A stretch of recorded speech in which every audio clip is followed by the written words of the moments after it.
You can see the arrival boards right behind me. Lots of delayed flights coming in this hour. And earlier this afternoon, I got a chance to have a bird's eye view, if you'd like, of the de-icing operations center right here at Pearson International Airport to see how they are handling this latest wintry blast. They are the people that help you take to the skies when the snow flies. I'm inside Pearson's de-icing operational center, and joining me now is Natalie from the GTAA, and it looks like it's all hands on deck. What's going on here today? So what we're seeing is basically the brain of the de-icing facility. Everyone in here has a hand in making what happens out there possible. So they're speaking with the de-icing trucks to ensure that they're operating safely and they're getting the job done right. So on a day like today, when we know there's a weather event, how many planes have they treated already? Today we've seen about 200 planes come through the de-icing facility that will likely carry on into the evening hours. And these guys are almost kind of coordinating like a ballet between the trucks. There's only so many slots, obviously, where the planes can pull in. So how many planes can you de-ice at any given time, and how long does it really take? We actually have the world's largest centralized de-icing facility. So we can accommodate 6 wide-body planes at once or 12 narrow-body planes. And if you want an example, just that Sunwing plane out there, that's what we would consider a narrow-body plane. So we could realistically de-ice 12 of those at once.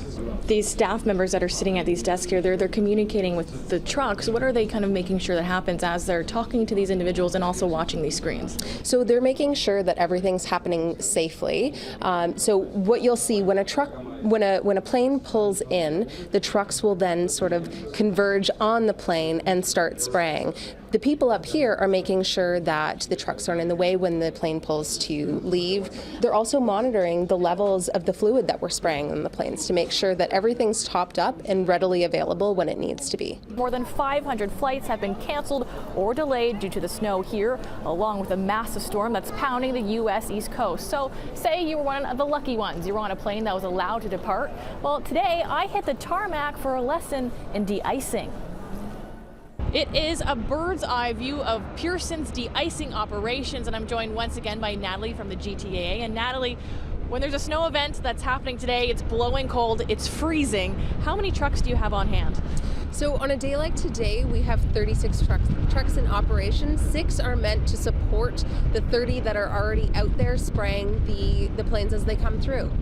And just how much fluid do you expect to go through today? So far, we've gone through about 300,000 liters of fluid, but that's really between the 2 types that we spray. So I don't know if we have a few planes out here right now, and what they do is they use a 2-step process. So they first spray the plane with a de-icing fluid to make sure that there's no residual ice left on the plane before they spray it with the second step, which is a green liquid that you'll see momentarily, and it really helps to ensure that there's nothing for the ice to stick to as they taxi from here to the runway. So de-icing is serious business, but I understand some of the trucks kind of have cute names or call signs. What are they? They do. So the trucks that are spraying the planes are actually called snowballs, and they're numbered. So when the operations center calls out to them, they'll say Snowball 1, Snowball 4, and talk to them that way. But then we also do have our support trucks, which will go out and inspect the planes once they've been de-iced, and they're called Frosties. So snowballs and frosties, critical on a winter day just like this one here at Pearson International Airport. And travelers here at Pearson are being warned that the backlog from all the weather delays will stretch well into Wednesday, so it's a sure bet that tomorrow will be another busy day for the de-icing crews.